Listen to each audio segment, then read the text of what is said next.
Pemimpin yang baik harus turun ke bawah, tidak duduk-duduk di singgasana itu bersama orang-orangnya, tetapi dia harus turun melihat keadaan rakyat. Jadi dia tahu di mana kesulitan, di mana hambatan, gitu ya. Nah, kita bapak-bapak khususnya adalah pemimpin-pemimpin di dalam keluarga kita. Bapak-bapak berhak menentukan keputusan di dalam rumah tangga sesuai dengan aturan rumah tangga masing-masing ya. Yang adil, bijaksana, tentu saja harus musyawarah dengan istri, dengan anak-anak ya. Nah, kadang-kadang sampai mereka merasa begini, istri saya juga udah tekun berdoa, istri saya juga udah rajin bersekutu, jadi dia kita rumah iman dari masing-masing orang bertanggung jawab dengan imannya kepada Tuhan ya.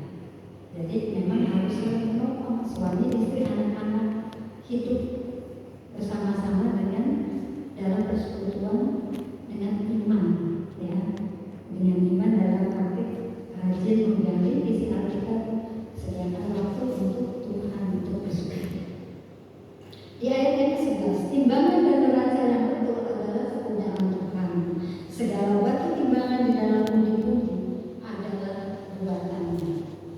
Alkitab tetap relevan hingga saat ini, dari dulu hingga sekarang, berabad-abad yang lalu masih juga relevan, mengajarkan keadilan, kebijaksanaan di dalam kehidupan kita sehari-hari.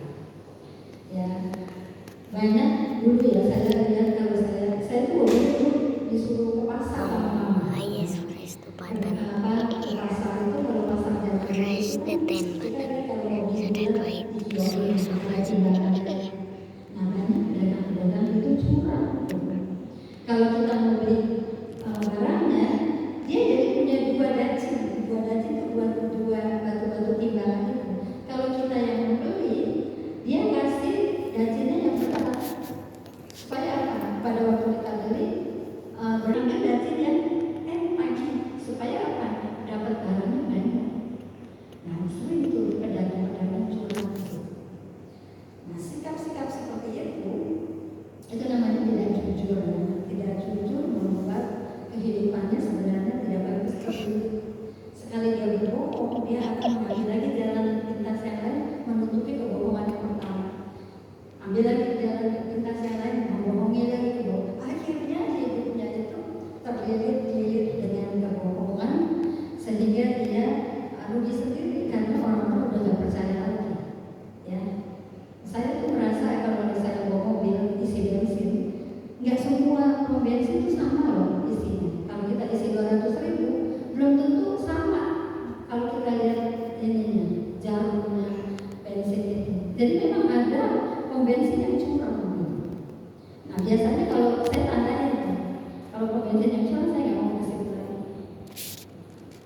Bapak-bapak mungkin bisa merasakan dari situ ya. Jadi memang kita harus hidup jujur. Nah, hidup jujur itu harus ditanam dari kita masih kecil, dari orang tua kita. Jadi, rumusannya itu ada di Alkitab.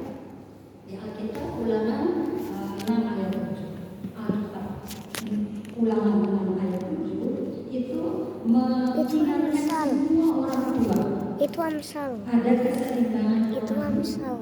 Hidup jujur, hidup baik ya, yang patut ditaati oleh setiap orang tua mengajar kepada anak-anak. Hendaklah engkau berulang-ulang mengajarkan pada anak-anak tentang firman Tuhan. Ya, baik di rumah, dalam jalannya, di pembaringan, pada waktu engkau bangun, perkataan selalu firman di dalam setiap kondisi, setiap situasi, baik suka, duka, sakit, sehat, gagal atau berhasil, dibagikan selalu Tuhan. Ya, hendaklah kamu berulang-ulang, makanya adanya di kita ulang, ulang-ulang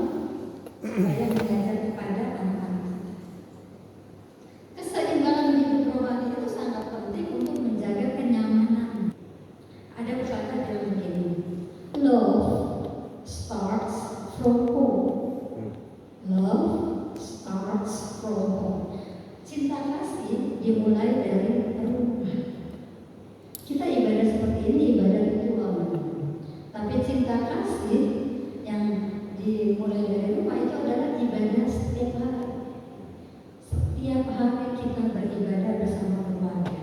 Pagi-pagi bangun, berdoa, ibu siapin makan, minum, cuci pakaian, bersihin rumah. Bapak-bapak siap ke kantor, ya, mencari nafkah, anak-anak belajar dengan tekun, menghormati orang tua, menghormati guru. Nah itu ibadah kita setiap hari. Dan kita harus menyediakan sebagai kepala keluarga, menyediakan waktu bersama keluarga untuk beribadah secara keluarga. Nah, di era zaman sekarang ini agak sulit memang kumpul keluarga. Ingat ya apa cara didiknya papa saya. Papa saya itu kerjanya sebagai abri, ya. Dia kepala rohaniawan di kantor Kodam dekat Cawang Uki itu. Ya ada kan